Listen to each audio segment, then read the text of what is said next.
In this video, we will discuss about probability. तो what is probability? ये सब आपने क्लास 7th, 8th, 9th इन सब में पढ़ रखा है कि प्रोबेबिलिटी क्या है। प्रोबेबिलिटी के बारे में आप सभी को पता होगा। एक बार और डिस्कस कर लेते हैं कि प्रोबेबिलिटी है क्या। तो प्रोबेबिलिटी को हम अगर अदर वर्ड में बोलें तो बोलते हैं पॉसिबिलिटी। पॉसिबिलिटी का मतलब क्या हुआ कि किसी काम के होने की क्या पॉसिबिलिटी है। ठीक है, कोई भी काम अगर हम करते हैं लाइफ में तो वो पूरी तरीके से सर्टेन नहीं होता है, उसमें कुछ चांसेस होते हैं। यानी कि probability is all about chances. किसी काम के होने के क्या चांसेस हैं या किसी काम के ना होने के क्या चांसेस हैं, आपके सक्सेस होने के क्या चांसेस हैं, आपके सक्सेस ना होने के कितने चांसेस हैं, शेयर मार्केट के ऊपर जाने के क्या चांसेस हैं, शेयर मार्केट के नीचे आने के क्या चांसेस हैं। इस तरीके से काफी कुछ चीजें होती हैं जो लाइफ में सर्टेन नहीं होती हैं, यानी कि पूरी तरीके से हम उसके बारे में नहीं बता सकते। क्लियर? तो प्रोबेबिलिटी उसी के बारे में इंफॉर्मेशन हमें देती है कि कोई भी काम होने के कितने परसेंट चांस हैं या कितने परसेंट चांस नहीं है। तो इसको हम कुछ एग्जाम्पल से भी समझ सकते हैं। जैसे कि आप सभी ने लूडो तो खेला ही होगा। तो लूडो में क्या होता है कि जब हम डाइस को रोल करते हैं तो 1 2 3 4 5 6 ये 6 नंबर्स हमारे आते हैं। तो इन 6 नंबर्स में 1 आने की कितनी पॉसिबिलिटी है या 2 आने की कितनी पॉसिबिलिटी है या 3 आने की कितनी पॉसिबिलिटी है, ये सारी चीजें प्रोबेबिलिटी में ही आती हैं। क्लियर? एक हम एग्जांपल लेते हैं कि सपोज करते हैं कि कोई दो टीम का मैच है। तो जब भी दो टीम का मैच होता है, मैच स्टार्ट होने से पहले कैप्टन, दोनों टीमों के कैप्टन और एम्पायर जाते हैं वहां पर और टॉस करते हैं। ठीक है, तो टॉस जब वो करेंगे तो एक क्वाइन लिया जाता है। अब आप सभी को पता होगा कि क्वाइन में 2 ही ऑप्शन होते हैं, एक तरफ हेड का होता है और दूसरी तरफ टेल का ऑप्शन होता है। ठीक है, तो दोनों में से एक एक लोग चूज करते हैं, या तो हेड चूज करता है एक कैप्टन या फिर टेल चूज करता है। तो हम सपोज करते हैं कि दो टीमें जो हैं वो एक महेंद्र सिंह धोनी की है और दूसरी विराट कोहली की है। तो ये दो कैप्टन जा रहे हैं और विराट कोहली जो है उसमें से हेड चूज करता है। इसका मतलब क्या हुआ कि जब हेड आएगा तो उनकी टीम विन कर जाएगी और वो ऑप्शन ले लेंगे कि बैटिंग करनी है या बॉलिंग करनी है। और अगर हेड नहीं आया तो टेल आएगा तो ऑटोमेटिकली धोनी की टीम जीत जाएगी।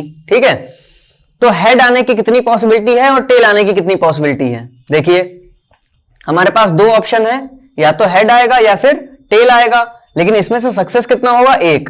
यानी कि जो रेट है वो कितना है? 2 में से 1 यानी कि हाफ। अगर इसको परसेंटेज में चेंज करेंगे तो कितना आ जाएगा? 50%। यानी कि 50-50% चांसेस है दोनों के विन होने के। 50% चांस है कि विराट कोहली की टीम टॉस जीते और 50% चांस है कि महेंद्र सिंह धोनी की टीम टॉस जीते। क्लियर? हालांकि दोनों एक ही टीम में है लेकिन आईपीएल में अलग अलग हैं। तो हेड और टेल दोनों के चांसेस अलग अलग हैं, 50-50%। इस तरीके से हम प्रोबेबिलिटी को समझ सकते हैं। तो आई होप आपको ये एग्जांपल अच्छे से समझ में आया होगा।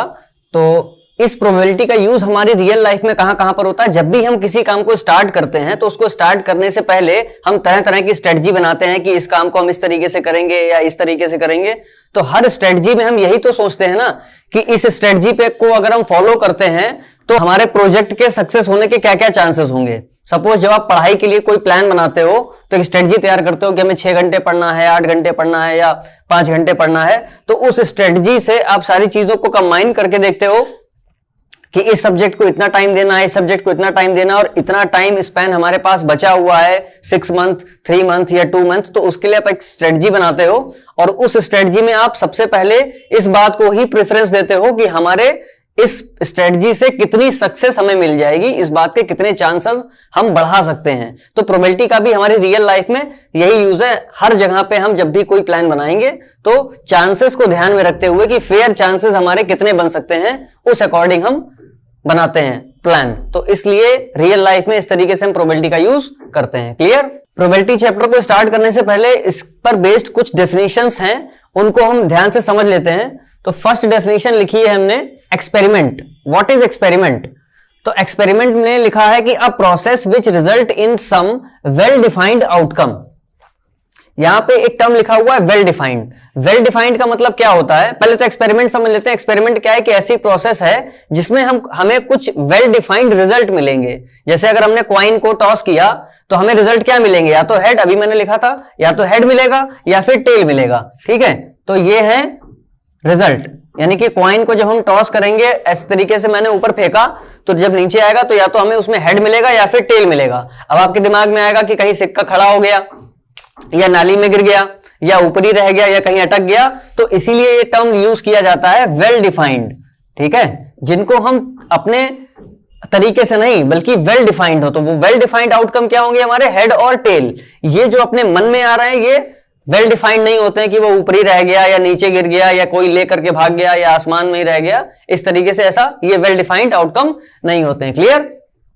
तो एक्सपेरिमेंट क्या हो गया, एक प्रोसेस जिसमें हम कोई भी रिजल्ट को वेल डिफाइंड आउटकम मिलते हैं, जिसमें ऐसा एक आउटकम मिलेगा जो वेल डिफाइंड होगा। क्लियर? तो वो कहलाएगा हमारा एक्सपेरिमेंट। राइट? नेक्स्ट हमारा आता है रैंडम एक्सपेरिमेंट। रैंडम एक्सपेरिमेंट का मतलब क्या हुआ कि सिक्के में हेड आएगा या टेल आएगा, ये तो हमें पता है। जब भी हम कॉइन को टॉस करेंगे तो हेड या टेल ही आएगा, ये कंफर्म है, बट हेड ही आएगा या टेल ही आएगा ये हमें नहीं पता है। तब हम इसको कहेंगे रैंडम एक्सपेरिमेंट, जिसमें कोई भी स्पेसिफिक इन विच, मतलब a random experiment is a experiment in which any specific outcome of the experiment is not known, जिसमें हमें स्पेसिफिकली नहीं पता है कि क्या आएगा। ठीक है, जैसे जब हम डाइस को रोल करेंगे तो ये हमें पता है कि 1 2 3 4 5 6 में से कोई नंबर आएगा, लेकिन 1 ही आएगा या 6 ही आएगा या 3 आएगा या 5 आएगा, ये हम सर्टेनिटी के साथ नहीं बता सकते। इसलिए इस एक्सपेरिमेंट को हम क्या कहेंगे, रैंडम एक्सपेरिमेंट। क्लियर? इसके बाद नेक्स्ट डेफिनेशन है सैंपल स्पेस। तो सैंपल स्पेस की डेफिनेशन क्या है कि set of all possible outcomes of experiment is called sample space. यानी कि जब भी हम कोई एक्सपेरिमेंट करेंगे, जैसे कि हमने टॉस को, हमने कॉइन को टॉस किया था या फिर डाइस को रोल कर रहे हैं, तो जितने भी हमारे टोटल आउटकम आने वाले हैं उनके सेट को, सेट का मतलब ग्रुप, जो ग्रुप ऑफ एलिमेंट होते हैं ना, group of well defined element, set आप लोगों ने पढ़ा होगा। तो group of well defined element is called set, और उन सारे आउटकम का जो सेट होगा वो क्या कहलाएगा, सैंपल स्पेस, और इसको हम कैपिटल एस से डिनोट करते हैं। क्लियर? जैसे अगर हम डाइस को जब रोल करेंगे तो हमारे आउटकम क्या मिलेंगे, 1 2 3 4 5 6, यही तो आउटकम मिलेंगे। तो इसको हम रिप्रेजेंट कैसे करेंगे, S equal to 1 2 3 4 5 and 6। Clear? ये कहलाएगा हमारा सैंपल स्पेस। राइट? इसके बाद नेक्स्ट डेफिनेशन आती है equally likely outcomes. Equally likely outcomes,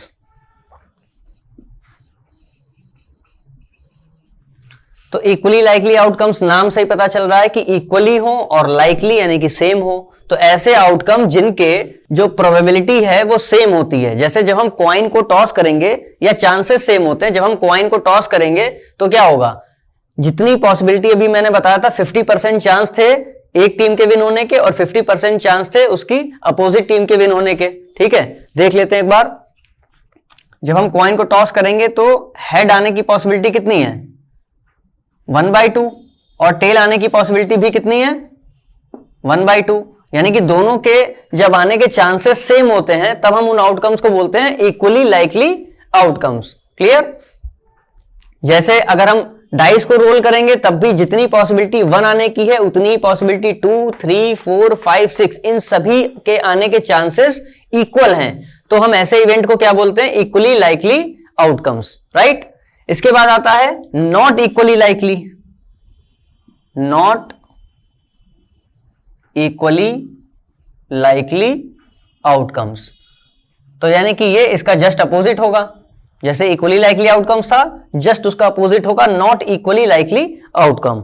यानी कि जब जो हमारे आउटकम्स हैं उनके सभी के आने की पॉसिबिलिटी अलग अलग होती है, तब हम उसको बोलते हैं नॉट इक्वली लाइकली आउटकम्स। ठीक है, जैसे आपकी पॉकेट में अगर कुछ 2 रुपीज के कॉइन पड़े हुए हैं और कुछ 5 रुपीज के कॉइन पड़े हुए हैं। सपोज करते हैं कि 5 रुपीज के कॉइन जो है वो 20 हैं और 2 रुपीज के कॉइन 2 हैं। अब आप अपनी पॉकेट में जब हाथ डाल के कोई कॉइन निकालते हैं तो 2 आने की पॉसिबिलिटी कितनी है, 5 से कम होगी कि नहीं होगी? ठीक है, क्योंकि 20 हैं, 5 रुपीज के कॉइन कितने हैं, 20 हैं। इसका मतलब इनके नंबर ज्यादा है तो इनके चांसेस भी ज्यादा होंगे। उसी तरीके से यहां पर केवल 2 ही कॉइन है 2 रुपीज के, तो इनके आने के चांसेस कम हैं, तब हम इसको बोलेंगे not equally likely outcome. Right? इसको एक और एग्जांपल लेकर के समझ सकते हैं। सपोज करते हैं कि आपके पास एक बैग है और उस बैग में बहुत सारी बॉल्स पड़ी हुई हैं, ठीक है। मोस्ट ऑफ द बॉल्स उसमें रेड हैं, ठीक है। ये एक बैग है, इसमें खूब सारी बॉल्स हैं, मोस्ट ऑफ द बॉल्स जो हैं वो रेड हैं, ठीक है। मान लेते हैं कि 100 बॉल्स ऐसी हैं जो रेड हैं, ये सब रेड बॉल्स हैं। बस 2 बॉल्स ऐसी हैं जो ब्लू हैं, ब्लू को हमने रेक्टेंगल से शो कर दिया है, ठीक है। तो अब आप इस बैग में से जब कोई बॉल निकालेंगे तो क्या चांसेस हैं कि रेड बॉल आएगी या ब्लू बॉल आएगी, ठीक है। तो मैक्सिमम चांसेस किसके हैं, रेड आने के ही हैं, क्योंकि 100 बॉल्स ऐसी हैं इस बैग में जो रेड हैं, केवल 2 बॉल ऐसी हैं जो ब्लू हैं। तो इसका मतलब क्या हुआ कि पॉसिबिलिटी रेड की ज्यादा है और ब्लू की कम। तो इस टाइप के आउटकम को हम क्या बोलेंगे, not equally likely outcome. Clear. तो नेक्स्ट हमारी डेफिनेशन है event. An outcome of random experiment is called an event. यानी कि जब हम कोई रैंडम एक्सपेरिमेंट करते हैं तो जो हमारे आउटकम मिलेंगे हमको, उसको हम कहेंगे इवेंट। यानी कि अगर हमने एक कॉइन को टॉस किया, ठीक है, रैंडमली अगर हम एक कॉइन को टॉस करेंगे तो हमें क्या मिलेगा, या तो हेड या फिर टेल। तो ये जो आउटकम होंगे वो क्या कहलाएगा, इवेंट। क्लियर। सेकंड एक डेफिनेशन आती है हमारी इंपीरिकल। ये टाइप ऑफ प्रोबेबिलिटी है, इंपीरिकल और एक्सपेरिमेंटल प्रोबेबिलिटी। तो नाम से ही पता चल रहा है एक्सपेरिमेंटल। एक्सपेरिमेंटल का मतलब ये हुआ कि अगर हम एक कॉइन को मान लेते हैं कि 100 टाइम्स टॉस करते हैं, ठीक है, और उन 100 टाइम में हमें 43 टाइम्स हेड मिलता है और बाकी का कितना बचा, 100 माइनस 43 करेंगे तो 57 टाइम्स टेल आता है, ठीक है। तो यानी कि हेड आने की प्रोबेबिलिटी कितनी हो गई, 43/100, क्योंकि 100 में से 43 टाइम्स हेड आया है और 57 टाइम्स टेल आया, यानी कि टेल की प्रोबेबिलिटी कितनी हो गई, 57/100। तो इस टाइप की प्रोबेबिलिटी को हम कहेंगे इंपेरिकल और experimental probability. Clear. Second type की प्रोबेबिलिटी होती है क्लासिकल और थ्योरेटिकल। थ्योरेटिकल में हमें क्या है कि कोई भी रैंडम एक्सपेरिमेंट जब हम करते हैं तो उसके लिए कोई फॉर्मूला बनाया गया थ्योरेटिकली, जिससे हम प्रोबेबिलिटी को फाइंड आउट करते हैं। तो वो क्या फॉर्मूला होगा उसको हम अभी आगे पढ़ते हैं। क्लियर। क्लासिकल या थ्योरेटिकल प्रोबेबिलिटी को फाइंड करने के लिए जैसा मैंने बताया फॉर्मूला होगा। तो वो फॉर्मूला कैसे आता है, एक एग्जांपल से समझते हैं। क्वाइन का ही एक छोटा एग्जांपल लेते हैं कि जब हम एक क्वाइन को टॉस करेंगे तो हमें हेड या टेल को हम H, T से रिप्रेजेंट कर दे रहे हैं, ठीक है। तो ये क्या होगा हमारा सैंपल स्पेस, क्योंकि ये टोटल आउटकम है, या तो हेड आएगा या फिर टेल आएगा, ठीक है। अब अगर हम कहें कि find the probability of getting head आने की पॉसिबिलिटी क्या होगी, ठीक है, तो 2 में से 1, यानी कि 2 हमारे पास आउटकम है, उसमें से एक ही आएगा। तो यानी कि हेड आने की पॉसिबिलिटी कितनी हो गई, 1/2। और अगर टेल आने की पॉसिबिलिटी हमें फाइंड करनी हो तो टेल आने की पॉसिबिलिटी भी कितनी होगी, 2 में से 1, क्योंकि टोटल पॉसिबिलिटी 2 है और उसमें से एक ही तो आएगी ना, टेल जब आएगा तभी तो हम कहेंगे कि टेल आने की पॉसिबिलिटी है, तो 1/2, और हेड आने की पॉसिबिलिटी भी 1/2। यहां से अगर हम प्रोबेबिलिटी का एक फॉर्मूला बनाएं तो क्या आ रहा है, प्रोबेबिलिटी ऑफ इवेंट को इस तरीके से लिखते हैं, probability of an event equal to जो भी हमारे फेवर में है, ठीक है, उसको हम ऊपर लिखेंगे नंबर ऑफ फेवरेबल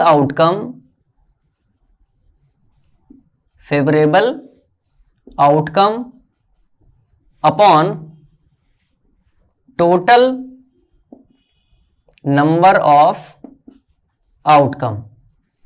तो ये एक फॉर्मूला जनरेट हो जाता है प्रोबेबिलिटी ऑफ इवेंट का। जैसे यहां पर हेड आने की पॉसिबिलिटी थी तो हम इसको कैसे लिखेंगे, probability of getting head, PH से इसको डिनोट कर देंगे, equal to number of favour में क्या है, हेड, तो हेड कितने टाइम है, 1, तो 1 लिख देंगे ऊपर, अपॉन टोटल आउटकम कितने, हेड और टेल यानी कि 2, तो टोटल आउटकम कितने हो गए, 2। क्लियर। अगर ऐसे ही टेल आने की पॉसिबिलिटी फाइंड करनी तो लिखेंगे probability of getting tail, PT से इसको रिप्रेजेंट करेंगे, equal to number of favour में कितना है टेल, 1, तो 1 लिखा, अपॉन में कितना, total number of outcome which is 2, तो 1/2 इज द आंसर।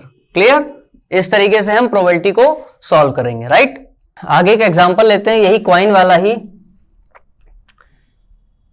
कि अगर हम probability of getting head find कर रहे हैं तो सैंपल स्पेस क्या होगा हमारा, S = H, T, यानी कि हेड या टेल, और प्रोबेबिलिटी ऑफ गेटिंग हेड कितना होगा, 1/2, 2, राइट। अब अगर हम इसको बोले कि probability of not getting head, तो इसको हम दो तरीके से फाइंड कर सकते हैं, क्योंकि ये छोटा क्वेश्चन है तो हम इसको दोनों तरीकों से फाइंड कर सकते हैं। Probability of not getting head, ठीक है, तो अगर हेड नहीं आएगा तो क्या आएगा, टेल आएगा, ठीक है।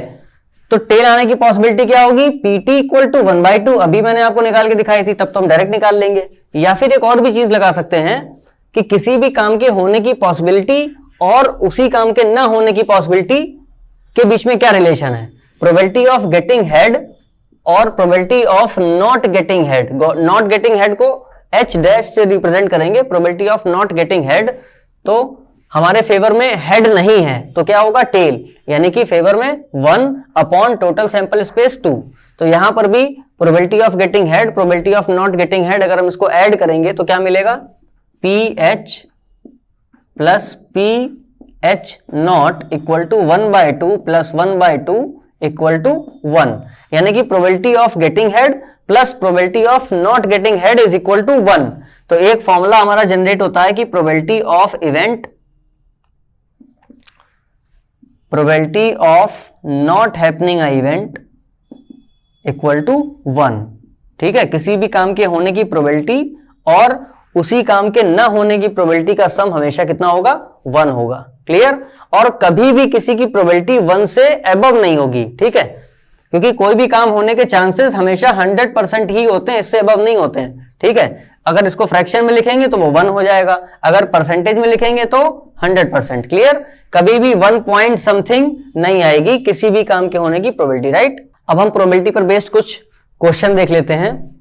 तो हमारा फर्स्ट क्वेश्चन है डाई के ऊपर, ठीक है।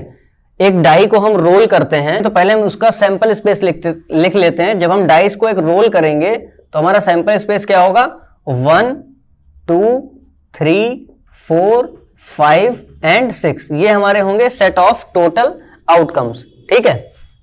अब इसमें फर्स्ट क्वेश्चन दे रखा है, क्वेश्चन में आपकी स्क्रीन पर आ रहा है। फर्स्ट क्वेश्चन है find the probability of getting 2, ठीक है। तो probability of getting 2 equal to कितना होगा, number of favourable outcome upon number of total outcome. तो फेवर में कितने हैं देख लिए, 2 1 टाइम है तो फेवर में कितना हुआ 1 अपॉन टोटल आउटकम कितना है 1 2 3 4 5 6, यानी कि 6, ठीक है। तो आंसर क्या होगा, प्रोबेबिलिटी ऑफ गेटिंग 2 इज 1/6, ठीक है।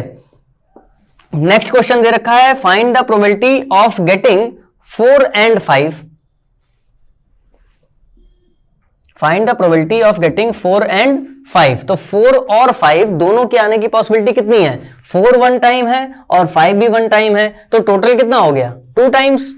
तो 2 अपॉन टोटल आउटकम कितना, वही 6, तो 2 अपॉन 6, यानी कि 1/3 इज द आंसर, क्लियर।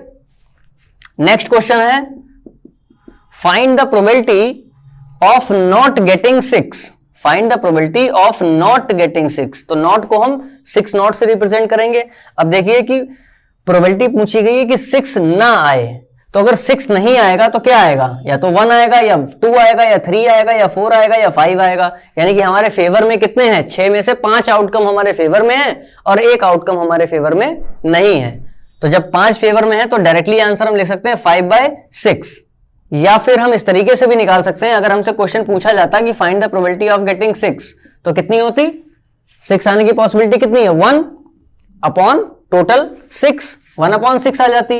और फिर मैंने आपको अभी फॉर्मूला बताया था, probability of happening a event plus probability of not happening event equal to 1।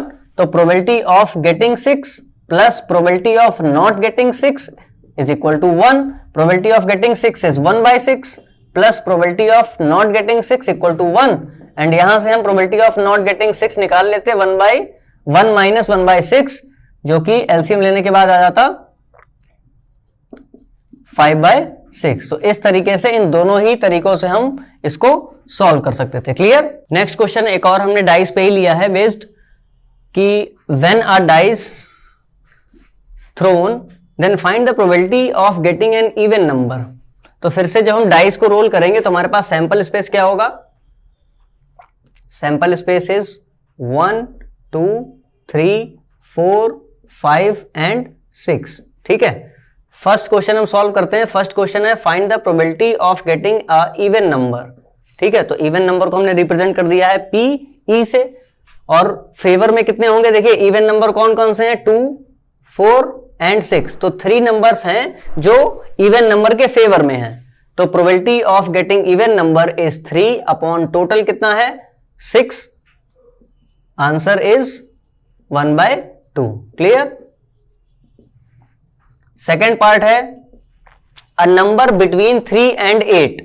तो इनमें से नंबर देखिए 3 और 8 के बीच में कौन कौन से नंबर आ रहे हैं? सेकेंड पार्ट में अगर हम सॉल्व करेंगे तो 3 और 8 के फेवर में कौन कौन से हैं? 4, 5 एंड 6। अब 7 और 8 है ही नहीं, इसमें डाइस में आते ही नहीं है। तो फिलहाल 8 अगर यहां पर कोई नंबर हम मान लें तो 8 और 3 के बीच में कौन कौन से नंबर आ रहे हैं? 4, 5 एंड 6। तो फेवर में कौन कौन से आ गए? Probability of a number between 3 and 8 equal to 3 favour में है अपॉन टोटल 3 1 जार 3 2 जार। Answer is 1/2। क्लियर? और इसी तरीके से थर्ड पार्ट भी हम लगाएंगे। Question is an even number और अ मल्टीपल ऑफ 3, यानी कि फेवर में कौन कौन से नंबर होंगे? या तो वो इवन नंबर हो, तो पहले हम इवन नंबर को देख लेते हैं कौन कौन से? 2, 4 एंड 6। ठीक है?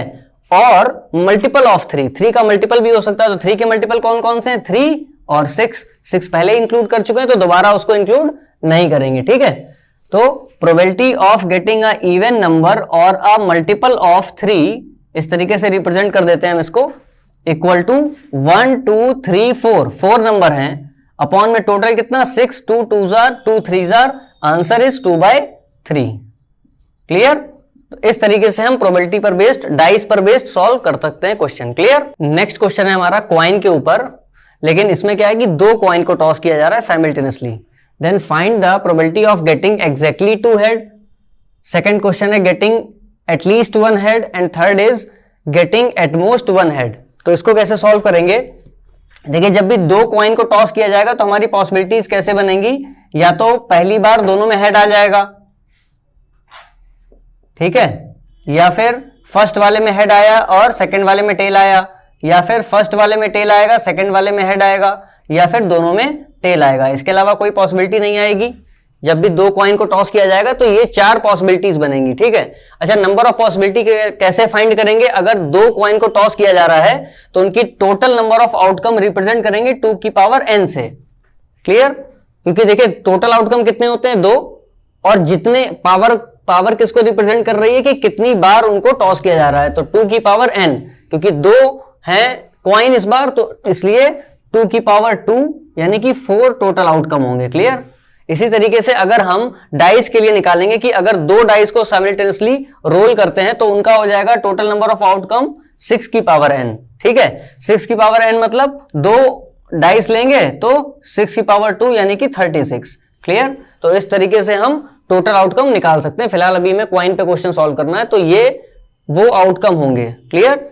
अब फर्स्ट क्वेश्चन है हमारा find the probability of getting exactly 2 head. तो एग्जैक्टली 2 हेड कब आया है? 1 टाइम, ना तो यहां पर है, ना यहां पर है, ना यहां पर है, तो हमारे फेवर में कितने हैं? केवल 1। क्लियर? तो probability of getting exactly 2 head equal to favour में 1 है और टोटल आउटकम 4 है, तो आंसर आ गया 1/4। क्लियर? सेकेंड पार्ट है हमारा find the probability of getting exactly at least 1 head. At least 1 head यानी कि कम से कम 1 हेड। तो कम से कम 1 हेड इसमें भी है, कम से कम 1 हेड इसमें भी है, और कम से कम 1 हेड इसमें भी है। क्यों है? क्योंकि यहां पर 2 हैं। 2 का मतलब हो गया कम से कम 1, लेकिन 1 से ज्यादा भी हो सकते हैं। एटलीस्ट का मतलब आपको समझ में आ रहा है? एटलीस्ट का मतलब है कम से कम 1, यानी कि 1 से ज्यादा भी हो सकता है। तो हमारे फेवर में ये 3 आउटकम है। तो इसका आंसर क्या होगा? Probability of getting at least 1 head equal to favour में आ गया 3 अपॉन में टोटल यानी कि 4, और answer is 3/4। Clear? Third part है इसका, ये भी काफी इंपॉर्टेंट है और ये इसमें काफी कंफ्यूजन भी रहता है। जैसे एटलीस्ट है उसी तरीके से एटमोस्ट भी है, लेकिन एटलीस्ट का मतलब क्या होता है? कम से कम 1, और एटमोस्ट का मतलब है ज्यादा से ज्यादा 1। ठीक है? तो ज्यादा से ज्यादा 1 हो। ठीक है? ज्यादा से ज्यादा 1 किसमें है? इसमें है क्या ज्यादा से ज्यादा 1? इसमें तो 2 हो गए ना, तो ज्यादा से ज्यादा किसमें है? 1 इसमें हो गया और दूसरा इसमें हो गया। इसमें ज्यादा से ज्यादा 1 ही ऐड है इन दोनों में। ठीक है ना? तो इन दोनों आउटकम्स में ज्यादा से ज्यादा एक ही हेड है, तो हमारे फेवर में कितने आउटकम हुए? 2। और probability of getting at most 1 head कितनी आ जाएगी? फेवर में है 2 और अपॉन में टोटल 4, 2 1 जार 2 2 जार, आंसर इज 1/2। एक बार फिर से समझ लिए, एटमोस्ट का मतलब होता है ज्यादा से ज्यादा एक, ठीक है ना। एटमोस्ट 1 मींस हुआ ज्यादा से ज्यादा एक, तो ज्यादा से ज्यादा एक के लिए 2 आउटकम है हमारे फेवर में, इसलिए आंसर आया 2/4 यानी कि 1/2। क्लियर? तो नेक्स्ट क्वेश्चन है हमारा, a bag contains 3 white 5 black and 2 red balls, then find the probability of getting a white ball. तो फर्स्ट क्वेश्चन है व्हाइट बॉल को फाइंड करने का। तो पहले हम टोटल सैंपल स्पेस लिख लेंगे कि सैंपल स्पेस कितना है।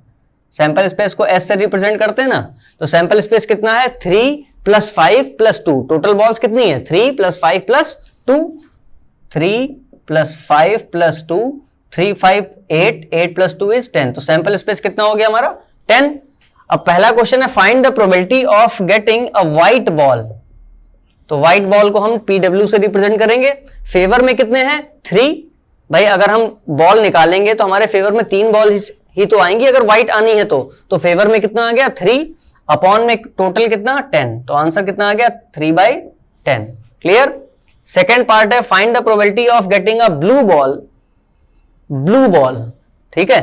अब यहां पर ये देखिए, ये व्हाइट थी बॉल, ये ब्लैक है और यहां पर रेड है, ठीक है ना।